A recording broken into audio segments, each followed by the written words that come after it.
Following breaking news tonight out of Indiana.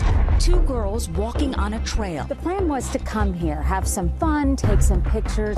Confronted on a bridge. A killer on the loose after two teenage girls go hiking in the woods and are found murdered.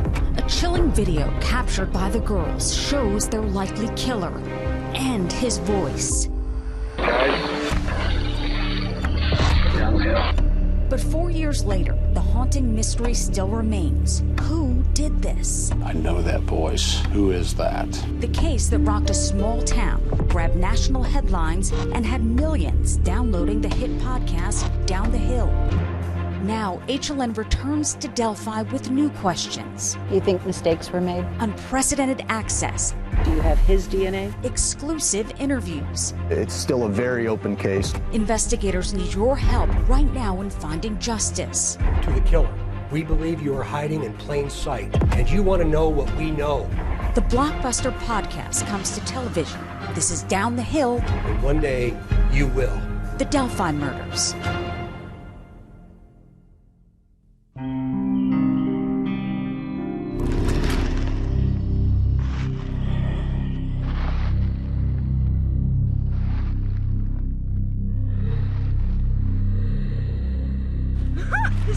I was in the teacher's lounge hiding because why were you in the teacher's Because I was playing hide and seek with a friend and I didn't know it was a teacher lounge. I can close my eyes and I can see him laughing and joking and cutting up like two young girls do probably. Right. And then the world's about to change. Man. You know, and then what occurred right down there is just beyond evil, beyond what the human mind can understand.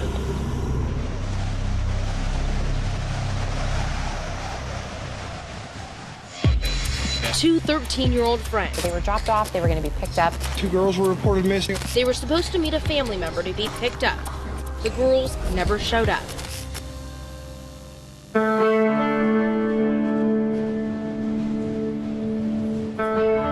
Delphi, Indiana.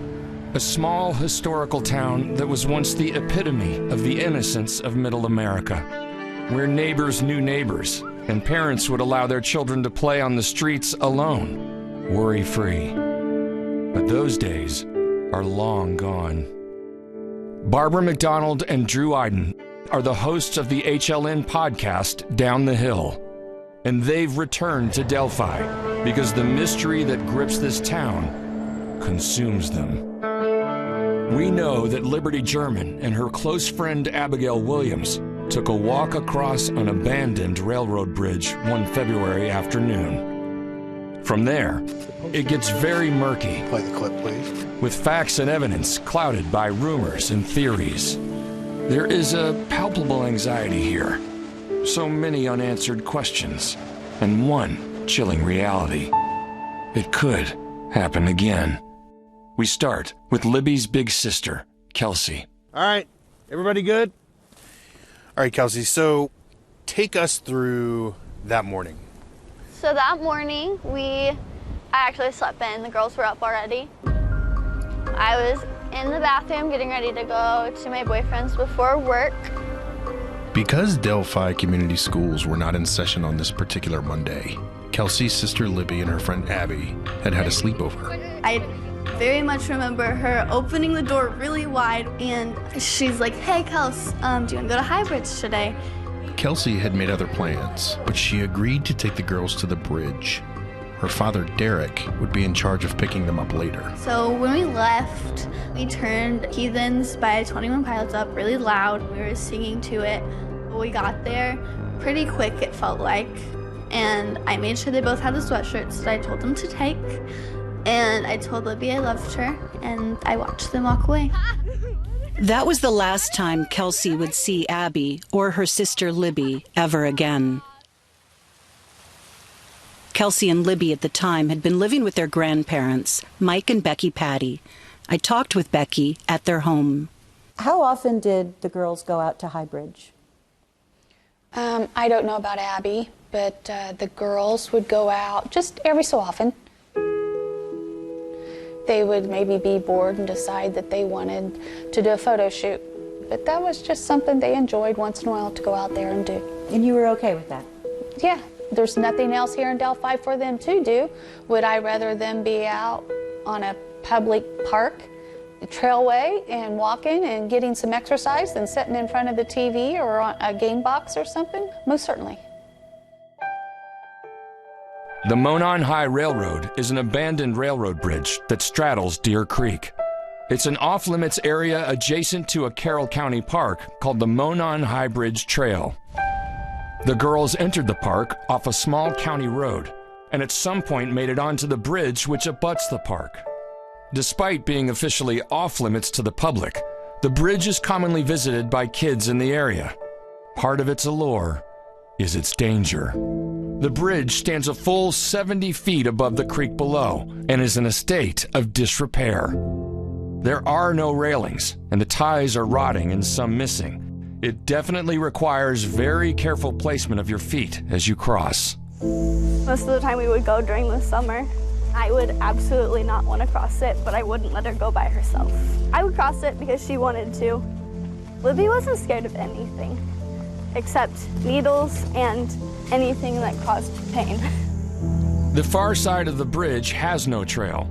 The woods have taken over that part of the abandoned rail line, so kids that walk the bridge to the far end commonly discover that the excitement ends there and turn around and head back the way they came. I don't know if Abby's ever been on the bridge before, but it could have been Abby's first time. She gets a little scared sometimes, so at that point she was probably scared, but I mean, she was probably excited. Abby and Libby posted pictures to Snapchat and seemed to be having a good time. The Snapchat app erases pictures soon after they're viewed by friends.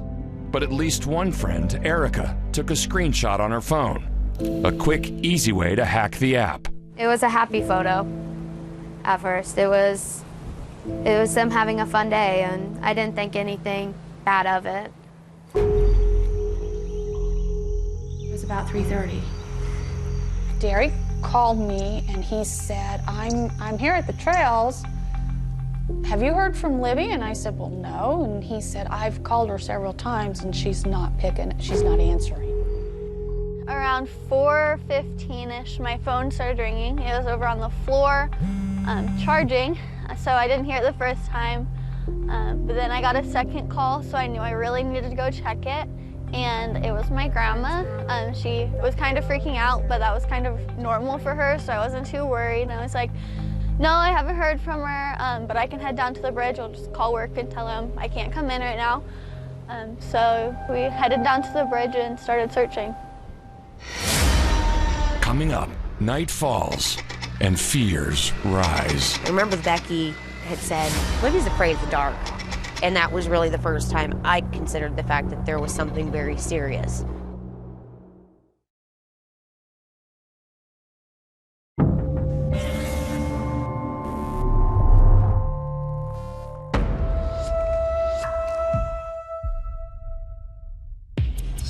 As family members began searching for Libby and Abby on the afternoon of February 13th, there was, at first, little worry. I wasn't super worried. It just didn't seem like too big of a deal right to begin with. I mean, they were probably all visiting with friends and lost track of time, and you just don't worry about it when you're here. It's a small town. Neither one of them had a good sense of direction, so I was positive that if they decided to wander off somewhere, that they were just lost.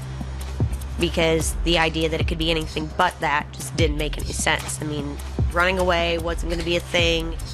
My only concern was, like, is Libby lost somewhere in the woods, or did she drop her phone or something? And also that she was going to be in a lot of trouble when we found her.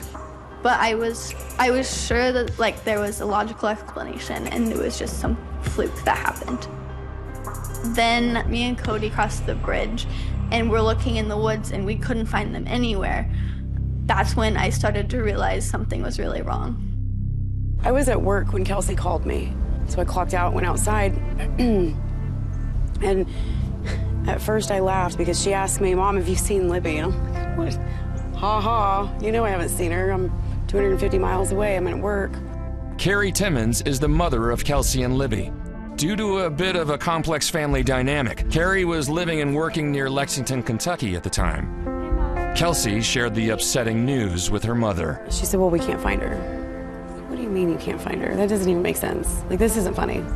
I knew she didn't run away. Libby was not the type to want anybody to worry, you know, so I knew she didn't just run off. Everybody thought that the girls were hanging out with friends, partying, met some boys, they had all these different excuses. And in the back of my mind, I kept saying that, you know, that's not true. Libby would never do anything like this. And Libby's grandmother, Becky Patty, was feeling the same way. And I said, it's going to get dark soon, and we need to call the police. We had received a call from dispatch that there were 2 teenage girls missing.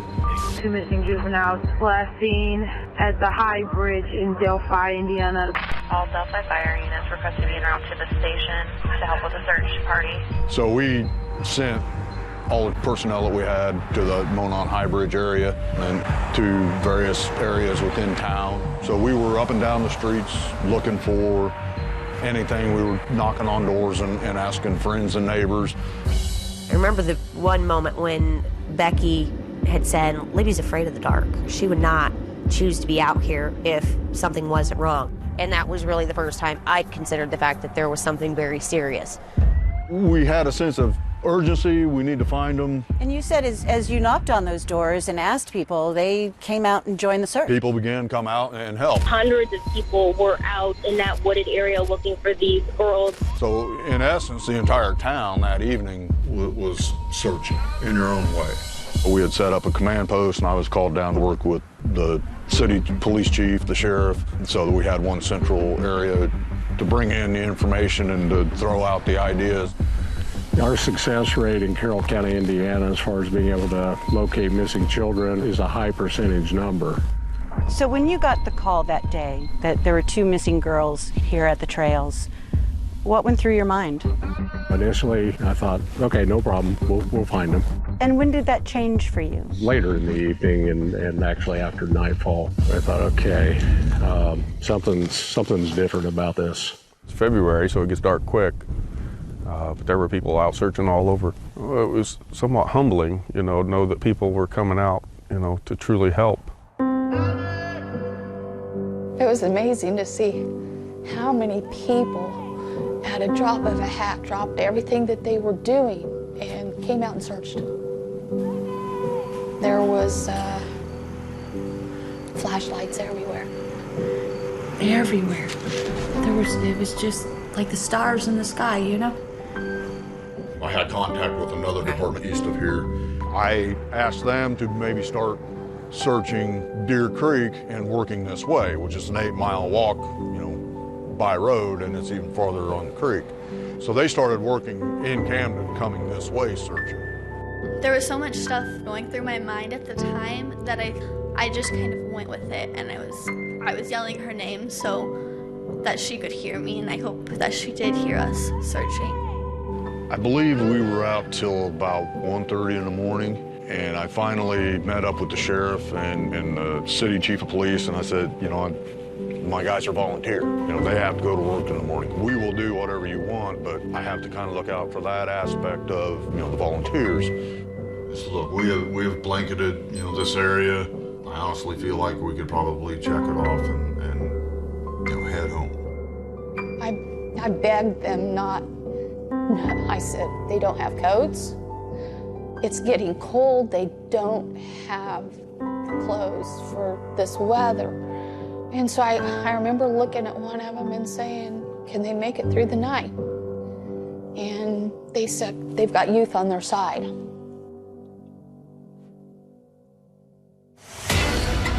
Coming up, a new clue hiding on the forest floor. I got a call, I think at 2:30 from the sheriff because the latest ping was coming back to the area of the Monon High Bridge.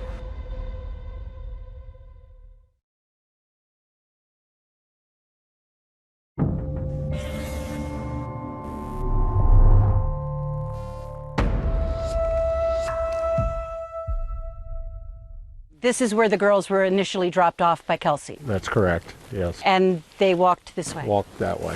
All right. Yep. So the temperature today is 50-ish, and you say that's very similar to the day the girls disappeared. Yeah. Beautiful day for basically a walk for 2 young friends, close friends. I mean, it's beautiful out here. Yeah. And there's such a peacefulness.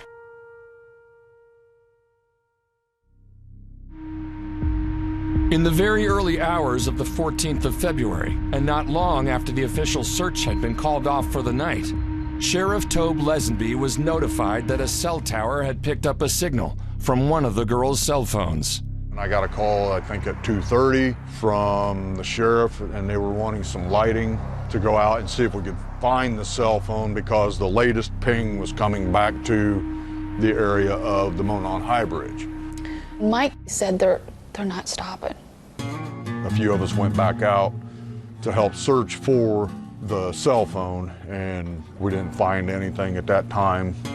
A number of people, by their own volition, stayed up most of the night searching, but still, by sunrise, no sign of Abby or Libby.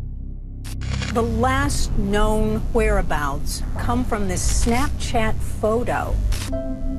We had people on foot walking the creek side, walking trails. We went up Deer Creek probably 4 miles, flew down it as well, nothing. It was really scary. I was like, what are we gonna find down here? What am I gonna see? Is there something that could have happened that I don't wanna see? We were looking all over the area, and while we were walking, we heard somebody ask what type of shoes the girls were wearing. And I asked them what it was, and they told me it was the black Nike, and they said, yeah, those were Libby's shoes. I was preparing to be able to leave to come up and join the search party. And I was probably 4 or 5 blocks away from the gas station when my phone rang. And it was Derek. Derek is Carrie's ex-husband and the father of Kelsey and Libby. And he said, Carrie, they found the girls. And I had like a split second of, oh, thank God. But he didn't say anything else. The pastor found me and asked if anybody had just come talk to me, and I said no, so we need to go upstairs. And my heart just dropped. And then my girlfriends and coworkers were all just standing visiting, and I said, we found them. And she's like, oh, thank God. And I said, no.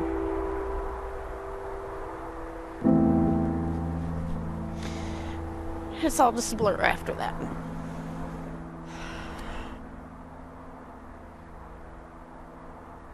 And I was hysterical.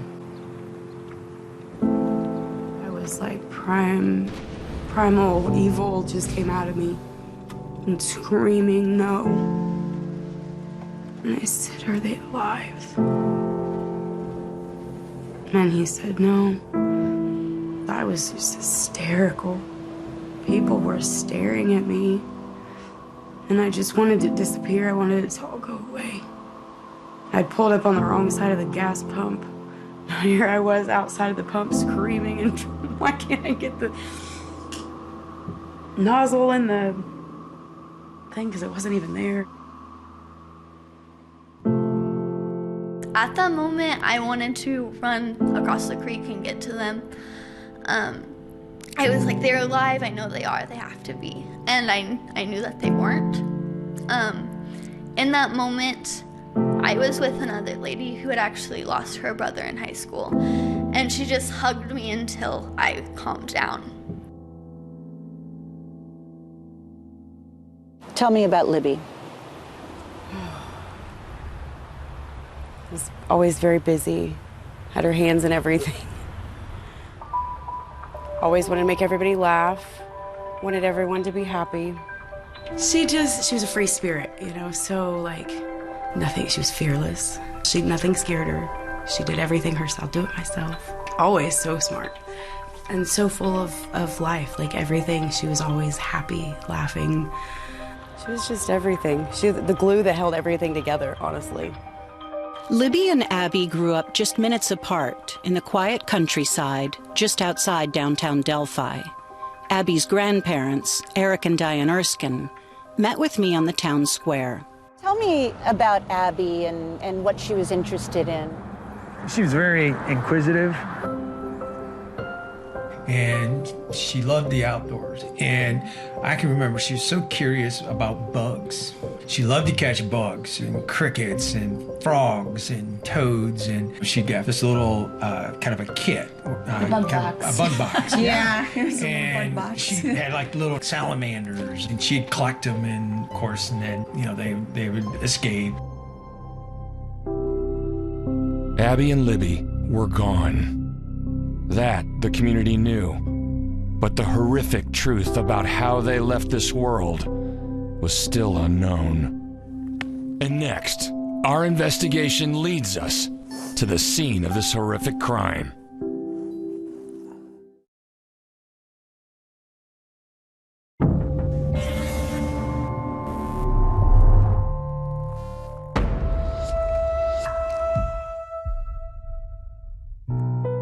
It was a warm February day in Delphi, Indiana. Good friends Abigail Williams and Liberty German had the day off from school and decided to take a hike. Their destination, an abandoned railroad bridge adjacent to a local park. The girls were supposed to be picked up that afternoon at the trailhead by Libby's dad, but they never showed up. A massive search effort was launched and stretched through the night. The next day, search crews made a dreadful discovery. The bodies of Abby and Libby were found about a quarter mile from High Bridge. Whoa. The property owner hasn't granted media access to the crime scene since shortly after the murders. But after spending some time with him, he allowed us to go there. However, he didn't want to talk or appear on camera. So this is the area where the girls were found, and you can kind of see that it is sort of a bowl shape here, where if you have two bodies laying on the ground here and people are walking along the creek, they wouldn't necessarily see that. The creek is right over here, Deer Creek, and High Bridge is over in that direction about a quarter of a mile. You can't even really see it from here. We're told that a searcher used his cell phone to zoom in on an area up in here and saw the girls lying here. When law enforcement officers first arrived here just after noon on the 14th of February, it did not take them long to come to a horrifying conclusion.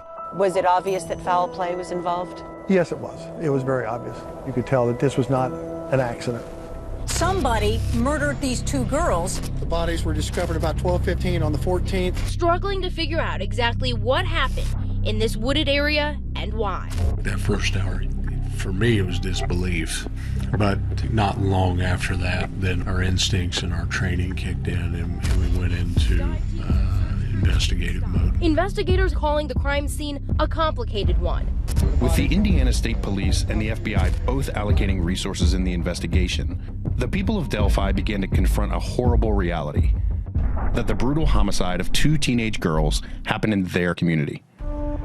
I talked to Christine Lang, Abby and Libby's former middle school teacher, about the shock that followed. So Christine, you and I have talked a bunch of times, and you mentioned that this kind of thing doesn't happen here. Babies aren't killed. Well, you think, man, did they slip? Did they fall off that bridge? Not one time did I really think that someone had them or had harmed them. And I don't think anyone wanted to believe really they were gone in any manner, and certainly not in the manner that they left us. And another reality goes hand in hand with the murder of these two children. A cold-blooded killer, or killers, is likely on the loose. I would have to say yes. I mean, we have nobody in custody at this time. So as far as I'm concerned, yes, there is somebody out there that did this horrendous crime. They should be afraid. You're right. There is a killer on the loose. These are two young girls doing something that young girls do. And somebody found them and killed them.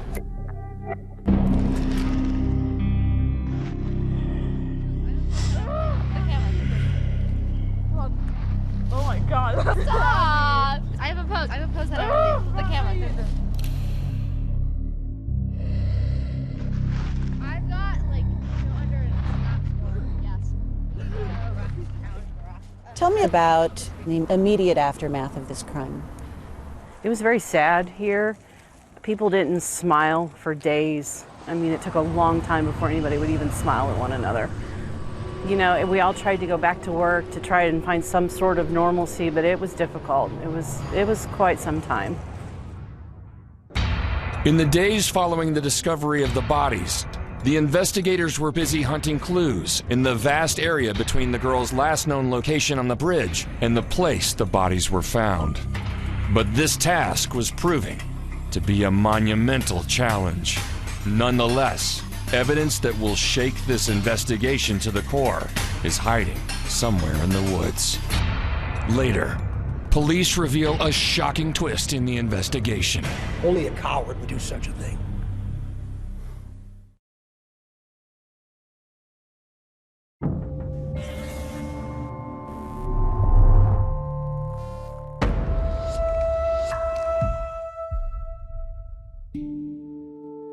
When investigators descended on this crime scene in mid-February of 2017, they were confronted with an arduous task. It was in the late winter, and so there was a lot of leaves on the ground, you know, and it was warm at that time, so the snow had melted and everything was wet and very, very muddy in the area at that time. So yeah, it was, the conditions of the whole thing was not ideal, let's put it that way. You know, you got to remember, you had 400 or 500 people that started looking for these girls the night before. So you know, we had to deal with that. The crime scene encompassed a very large area, and its integrity had been violated by the pure magnitude of the search to find the missing girls. A lot of tracks, cigarette butts, believe it or not, this kind of disgusting, but you had spit, people would urinate. I mean, because they don't have time to go back, so they go hide in the woods to go to the bathroom, that kind of stuff. So we had to deal with all that. And most people don't even think of things like that. But I mean, it was just that dramatic of a crime scene. Early in the investigation, police find a shocking new piece of evidence, and it will stun the community. Superintendent of the Indiana State Police, Doug Carter, announces the discovery. Words tend to escape during these periods of times, and I've only had a couple of other situations in my lifetime where I'm able to stand before you and say that. Why Libby? Why Abby? Why Delphi? Because this is a classic example and a clear example that evil lives amongst us. Superintendent Carter releases a single obscure image of a man walking on the Monon High Bridge. Someone knows who this individual is. Is it a family member? Is it a neighbor? Or maybe that one guy that lives over at that one place that just kind of not right? The grainy image appears to be that of a middle-aged Caucasian man, and Doug Carter makes it very clear that this man is a person of interest in the investigation. As poor as this picture is,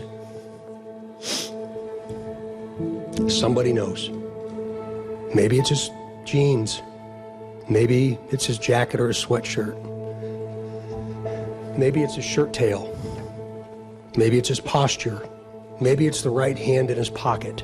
Carter asks for the public's help in identifying the man. Each and every person listening, watching, or seeing this in some form, we need you. But he does not reveal where the image came from. It was kind of assumed that it had been captured on a trail cam. So of course, instantly everybody was thinking that there might be more on this camera. What was that like to be here in Delphi and to see that? I think it made it even more real.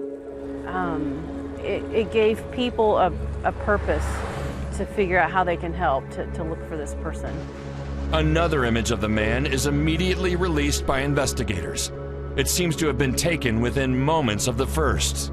The man in the pictures becomes quickly known simply as Bridge Guy, and the story begins to garner widespread media attention. So let's show this picture again. We were flooded, with media. Authorities have now put out a picture of a man.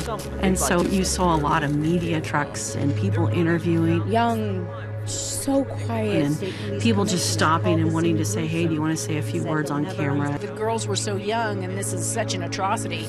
Locals we were all still trying to process what in the world had happened. Double homicide investigation. As the families are just coming to terms with their loss, the investigators release an astonishing piece of information. The photo was not pulled from a trail camera. Libby's phone had been found in the woods, and this was an image that she had captured shortly before her death. We were in shock in a way. You don't know what you're going to do in a certain situation, and it could have been very easy for her to not do that.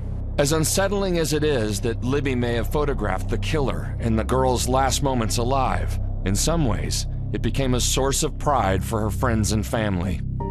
I was really proud of my sister that she was able to know that something was going to happen. It just reminded me how great the girls were.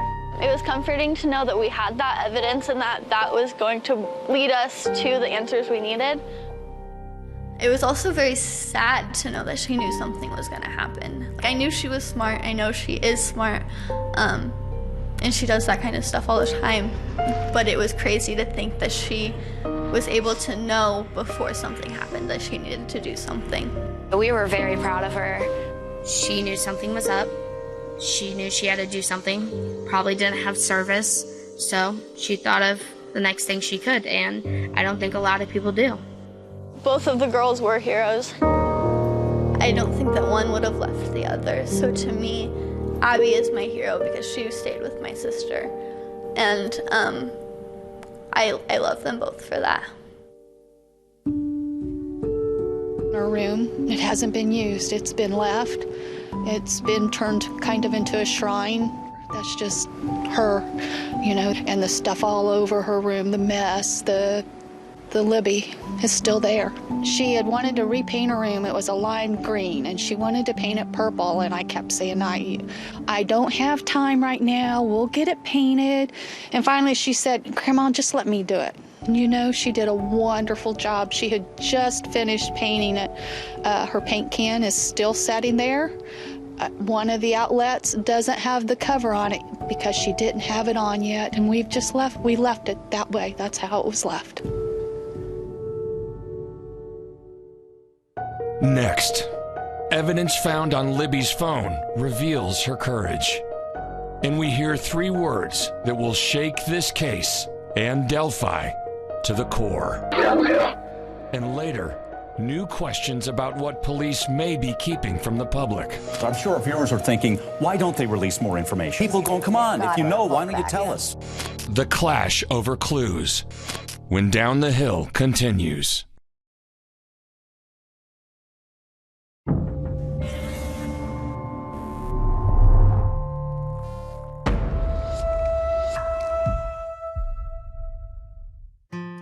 The town of Delphi, Indiana was founded in 1828, and it has a population of approximately 3,000 people. It sits surrounded by scenic farms and woods, and it draws in visitors for recreation on a revitalized section of the historical Wabash and Erie Canal. And the Monon High Bridge Trail was developed to further solidify Delphi as a destination for people from miles around. It's a gem for your community. Yeah, it's, you know, their first 10 miles that were developed a few years ago, so many people were able to go out and enjoy them. And, you know, we started to become a destination for that. And people would come here to hike and bike. How has that changed for you after this crime? It was probably a good year before anybody requested trail maps from me again. And we used to have requests weekly. The Monon High Bridge Trail is now better known as the place where 2 innocent girls were killed in cold blood. And the picture of Bridge Guy cemented that notion in the minds of millions that saw the image as the story became highly publicized. Unfortunately, the blurry image could look like almost anyone and really no one, all at the same time. Middle of Indiana, who doesn't wear jeans and work boots, who doesn't have a blue jacket and may or may not have a beard.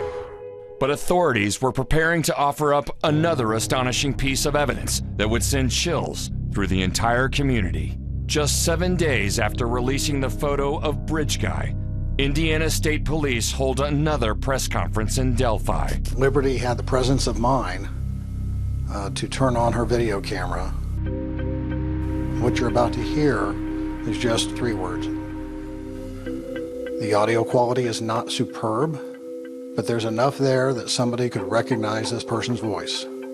If you hear this today and you think, my God, that sounds like fill in the blank, call us. Micah, play the clip, please.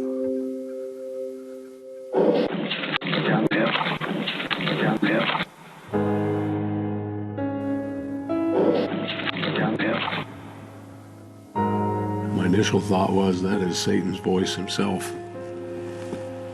I'm a very spiritual man, so that was my exact thought, that that's the devil himself speaking. I remember very distinctly when they first played it that I couldn't understand it. I had no idea what they were saying. It was all like computerized sounding.